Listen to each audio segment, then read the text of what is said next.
Assalamualaikum warahmatullahi wabarakatuh. Bismillahirrahmanirrahim. Alhamdulillahilladzi hadana lil Islam wa akramana bil iman wa faddalana bil Qur'an. Allahumma shalli wa sallim wa barik ala nabiyyina Muhammadin sallallahu alaihi wasallam wa ala alihi wa ashabihi kiram, amma ba'd. Para pemirsa Cahaya Ilahi, sahabat TV-mu yang berbahagia, as-saimun as-saimat rahimani wa rahimakumullah. Suatu ketika Rasulullah Shallallahu Alaihi Wasallam mendapatkan berita gembira karena Al-Haris, salah seorang pimpinan kabilah Bani Mustalik, memeluk Islam. Dan akhirnya Al-Haris punya komitmen supaya diajarkan Islam kepada dirinya dan kaumnya. Dan salah satu komitmennya adalah mereka bersedia membayar zakat. Karena itu Al-Haris sudah menentukan beberapa saat lagi nanti di waktu yang sudah ditentukan dan disepakati dengan Nabi Muhammad SAW akan dikirim seorang akuntan dan sekaligus seorang ahli agama yang akan datang ke kabilah Bani Mustalik. Maka tibalah saatnya Rasulullah SAW mengutus orang terbaiknya, seorang yang paham agama dan juga sekaligus pakar akuntansi. Siapakah sahabat tersebut? Yaitu Al-Walid bin Uqbah. Seorang yang cerdas, yang punya wawasan dan sangat luar biasa. Akhirnya Al-Walid bin Uqbah diutuslah oleh Rasulullah SAW ke kabilah Bani Mustalik untuk mengajarkan Islam dan sekaligus dipercayakan menghitung zakat, harta zakat yang dikeluarkan oleh muslimin Bani Mustalik, dan tibalah saatnya beliau berangkat. Hingga di sisi yang lain, kabilah Bani Mustalik oleh Al-Haris sedang menyiapkan penyambutan yang sangat spesial karena mereka akan kedatangan guru besar atau orang yang sudah dikirim oleh Rasulullah SAW. Maka dipilihlah orang-orang yang terbaik dari kabilah Bani Mustalik untuk menyambut tamu yang diutus oleh Rasulullah SAW. Dan tidak lama setelah itu sampailah Al-Walid bin Uqbah di perbatasan kabilah Bani Mustalik, dan dia terkejut karena dia melihat dari kejauhan orang-orang yang berkuda, lelaki-lelaki yang kekar sedang memain-mainkan senjatanya. Kemudian dia hentikan kudanya. Lalu dia berpikir bahwa Al-Haris berkhianat. Dia berpikir bahwa kabilah Bani Mustalik menolak untuk membayar zakat. Lalu kemudian dia berbalik, dia kembali kepada Rasulullah SAW dan melaporkan bahwa Al-Haris berkhianat. Kabilah Bani Mustalik enggan membayar zakat. Rasulullah SAW berdiskusi dengan para sahabat, dan setelah bermusyawarah, bertukar pendapat, Rasulullah SAW akan mengirimkan pasukan ke kabilah Bani Mustalik. Di satu sisi, kabilah Bani Mustalik kaget karena melihat Al-Walid bin Uqbah berbalik. Loh, ini tamu yang diutus oleh Rasulullah SAW yang sudah disiapkan penyambutan spesial, kok ternyata balik. Maka keputusan Al-Haris, dia tidak mengutus siapapun, dia sendiri yang akan menyusul Al-Walid bin Uqbah yang berbalik ke Madinah. Lalu terjadilah sesuatu yang nyaris menjadi fitnah karena Rasulullah akan berkirim pasukan. Tapi sebelum Rasulullah dan para sahabat keluar dari Madinah, datanglah Al-Haris dan terjadilah klarifikasi. Al-Haris, benarkah engkau menolak dan enggan membayar zakat? Apakah engkau benar-benar ingkar dengan janjimu dan berkhianat? Al-Haris kaget, ya Rasulullah, saya tidak bermaksud demikian. Justru yang terjadi sebaliknya, kami sudah menyiapkan sambutan spesial untuk tamu spesial utusan dari Anda. Kami sudah menyiapkan, memilih lelaki-lelaki gagah di antara kami dengan parade militer. Jadi ternyata ada persepsi yang berbeda. Oleh Al-Walid bin Uqbah, parade militer itu ditangkap sebagai sesuatu yang membahayakan dirinya. Dia terancam akan dibunuh. Di benaknya dia sudah terjebak persepsi bahwa Al-Haris berkhianat dan kabilah Bani Mustalik tidak mau membayar zakat. Sedangkan yang terjadi sebaliknya. Al-Walid bin Uqbah tidak bisa membaca kondisi yang nyata seperti itu, dan nyaris terjadi fitnah. Karena setelah diklarifikasi ternyata Al-Haris menjelaskan, oh bukan seperti itu wahai Rasulullah. Kami menyiapkan sambutan spesial untuk utusan Anda, untuk guru kami, untuk orang yang akan mengajarkan Islam kepada kami, untuk orang yang akan menghitung harta zakat kami. Tapi jika yang terjadi seperti yang diceritakan oleh Al-Walid bin Uqbah, maka sesungguhnya inilah yang terjadi. Peristiwa ini kemudian melatar belakangi turunnya sebuah ayat dari surat Al-Hujurat ayat 6. Allah Subhanahu wa taala berfirman, A'udzubillahi minasyaitonirrajim. Ya ayyuhalladzina amanu in ja'akum fasiqun binaba'in fatabayyanu. Ini ayat ini terkenal sekali saya kira. Wahai orang-orang yang beriman, jika datang kepada kalian seorang fasik dengan sebuah berita, maka kalian lakukanlah klarifikasi, validasi. Harus betul-betul dilakukan. Karena jika itu tidak kalian lakukan, maka yang akan terjadi adalah fitnah yang merajalela. Dan itu terjadi. Seandainya Al-Haris tidak klarifikasi, seandainya dia tidak melakukan validasi dengan sikap yang dilakukan oleh Al-Walid ini, maka akan terjadi fitnah besar yang sangat luar biasa. Tapi alhamdulillah peristiwa itu tidak terjadi. Tapi yang menarik bahwa Al-Walid dari orang yang terbaik, Rasulullah SAW, pandai, pakar akuntan, pakar agama, di sini mendapat teguran yang sangat keras. Ya ayyuhalladzina amanu in ja'akum fasiqun binaba'in fatabayyanu. Nah, jadi apakah kemudian dengan peristiwa ini Al-Walid yang sahabat yang taat dan cerdas itu berubah menjadi fasik?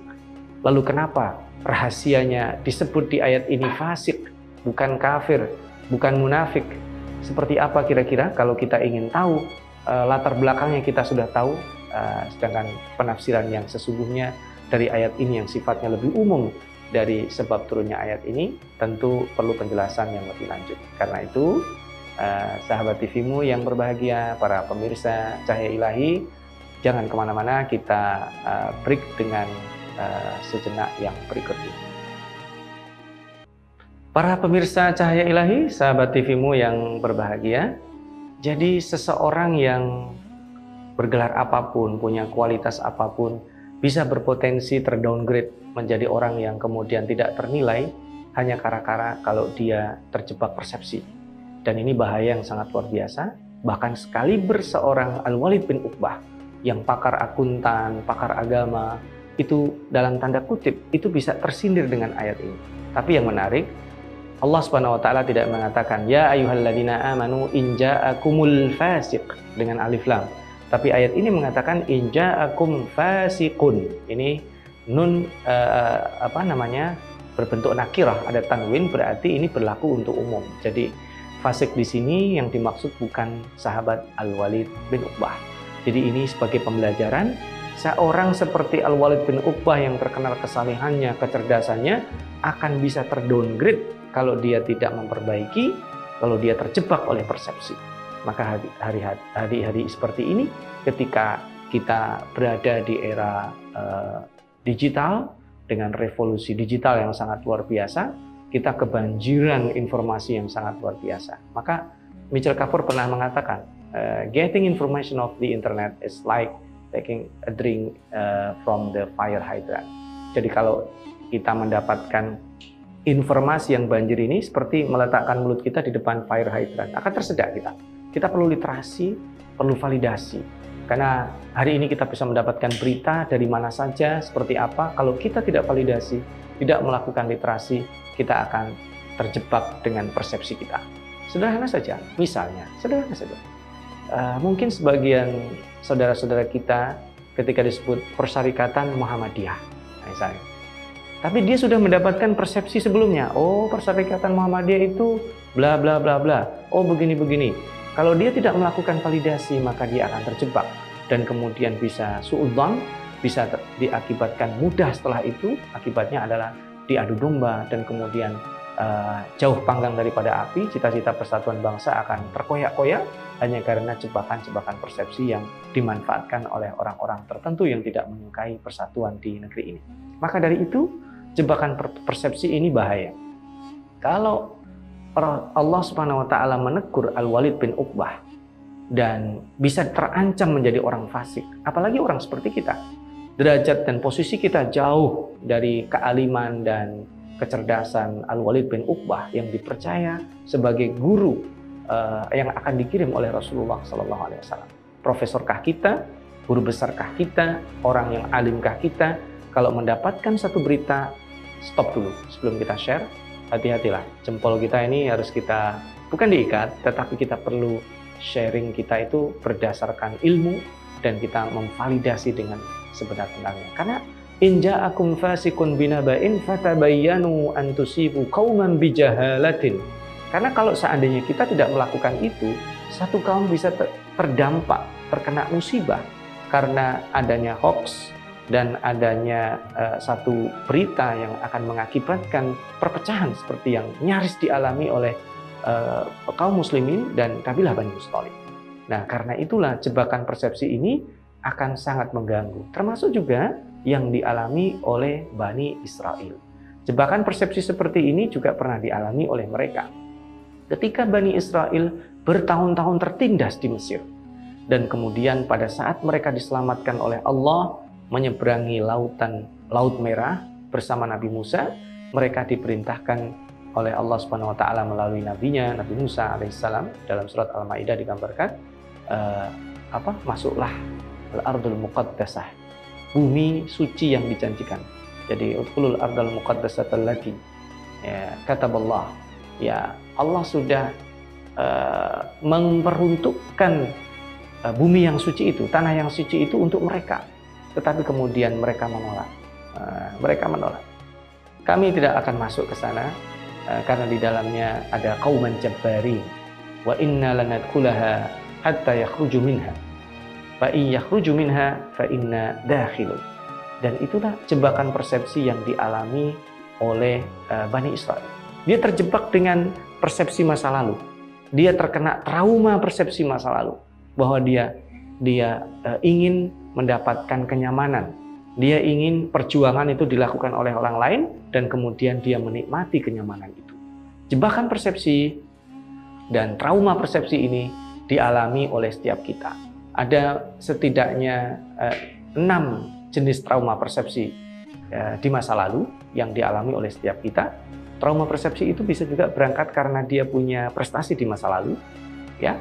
Ini rasa heroistik bahwa dulu saya orang hebat loh. Akhirnya dia mendapatkan trauma itu ketika hari ini dia tidak diapresiasi, dia merasa tidak dihargai, dan kemudian malah mengakibatkan sikap-sikap yang tidak produktif. Dulu saya di SMA itu juara 1 terus loh. Saya itu dielulukan oleh sahabat-sahabat saya. Kenapa sekarang tidak ada yang menghargai saya?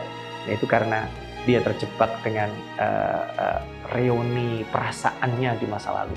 Dan ini jebakan persepsi seperti ini akan mengakibatkan tidak produktif. Ada di antaranya yang disebut dengan jebakan persepsi itu adalah asy'ur bil inhizam. Jadi ada rasa merasa saya pasti akan kalah. Kurang lebih kalau misalnya tim sepak bola kita ini ketemu negara tetangga kita ya Thailand, udahlah bakal kalah nih. Ya. Itu adalah jebakan persepsi bahwa kita tidak akan pernah maju. Demikian juga kalau misalnya kita melihat sesuatu yang hebat gitu ya, merasa orang lain lebih hebat dari kita, ini jebakan persepsi seperti yang diderita oleh Bani Israel. Dan jebakan persepsi seperti itu akan sangat merugikan dan akan sangat berdampak di masa yang akan datang, dan perlu untuk kita melakukan recovery, pengobatan, atau bangkit keluar dari jeratan-jeratan jebakan persepsi, dan termasuk diantaranya adalah trauma-trauma tersebut. Dan saya kira bagaimana cara mengatasinya, trik seperti apa yang akan kita ambil, nampaknya kita harus diskusikan lebih lanjut setelah jeda singkat yang berikut ini. Para pemirsa Cahaya Ilahi, sahabat TV-mu yang berbahagia, supaya kita bisa lepas dari jeratan trauma dan jebakan persepsi, termasuk juga hal-hal yang tadi sifatnya ada terusannya, ada hoax dan seterusnya. Yang pertama yang harus kita lakukan adalah panggilan Allah tadi itu apa? Ya ayyuhalladzina amanu. Berarti kita harus kuat iman kita. Semakin kita kuat, kita punya imunitas, tidak terjebak dengan persepsi karena kita punya iman. Yang kedua dilakukan adalah in ja'akum fasiqun. Ini yang datang fasik. Kalau yang datang orang kafir, yang datang orang yang membenci, yang datang adalah orang munafik, berarti kita harus super ketat lagi. Bahkan sekalipun itu orang beriman, tetap harus divalidasi. Ini kan middle yang diambil. Yang baik banget kagak, yang jelek banget juga enggak. Maka kita harus melakukan sikap hati-hati, punya awareness. Dan itu dilakukan melalui fatabayyanu. At-tabayyun, fatabayyanu ini dengan tasydid ya, artinya betul cek, recheck. Validasi tidak hanya dari satu pintu, kita lakukan dengan beberapa cross check sehingga kita terselamatkan dari informasi yang salah. Karena efeknya sungguh dahsyat sekali. Sederhana saja, kalau seandainya informasi yang kita dapatkan salah dan kemudian kita sebarkan, akan berdampak yang sangat buruk.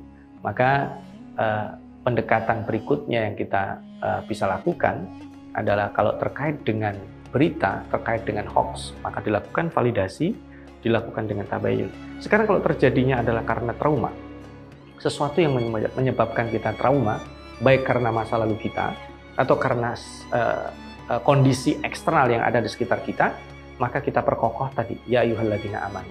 Dengan rasa iman, pendekatan religius, keimanan kita kepada Allah Subhanahu wa taala, keimanan kita kepada hari akhir, penerimaan kita terhadap takdir dan ilmu.